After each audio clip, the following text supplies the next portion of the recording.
بسم اللہ الرحمن الرحیم۔ شروع کرتا ہوں اللہ تعالیٰ کے نام سے جو بڑا مہربان نہایت رحم والا ہے۔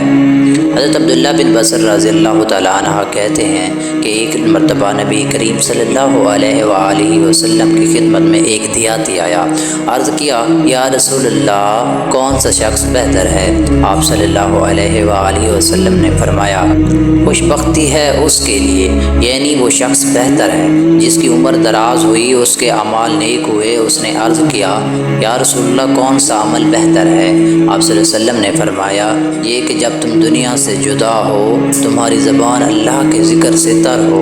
تشریح: جس طرح زبان کی خشکی زبان کے رکنے کے لیے کنایا ہے، اسی طرح زبان کی تری زبان کی روانی کے لیے کنایا ہے، یا پھر یہ کہ جہاں زبان کی تری اس بات سے کنایا ہے کہ مرتے دم تک ذکر پر مداوت ہو، یہ بائے طور کے ذکر اللہ سے زبان خشک نہ ہونے پائے کہ جان نکلے۔ حدیث میں مذکور ذکر سے ذکر جلی بھی مراد ہے اور ذکر خفی بھی۔ زبان کے بارے میں دونوں احتمال ہیں، قلبی بھی مراد ہو سکتا ہے اور قالبی بھی، یعنی چاہے دل کی زبان سے ذکر کرے چاہے ظاہری زبان سے، لیکن دونوں ہی سے ہو تو بہت خوب ہے۔ حضرت ابن عباس رضی اللہ تعالیٰ عنہ سے راوی ہے کہ رسول اللہ صلی اللہ علیہ وسلم نے فرمایا شیطان انسان کے دل سے چپکا رہتا ہے، جب وہ دل سے اللہ کو یاد کرتا ہے تو شیطان پیچھے ہٹ جاتا ہے، اور جب وہ ذکر اللہ سے غافل ہوتا ہے تو شیطان اس کے دل میں وسوسے ڈالتا رہتا ہے۔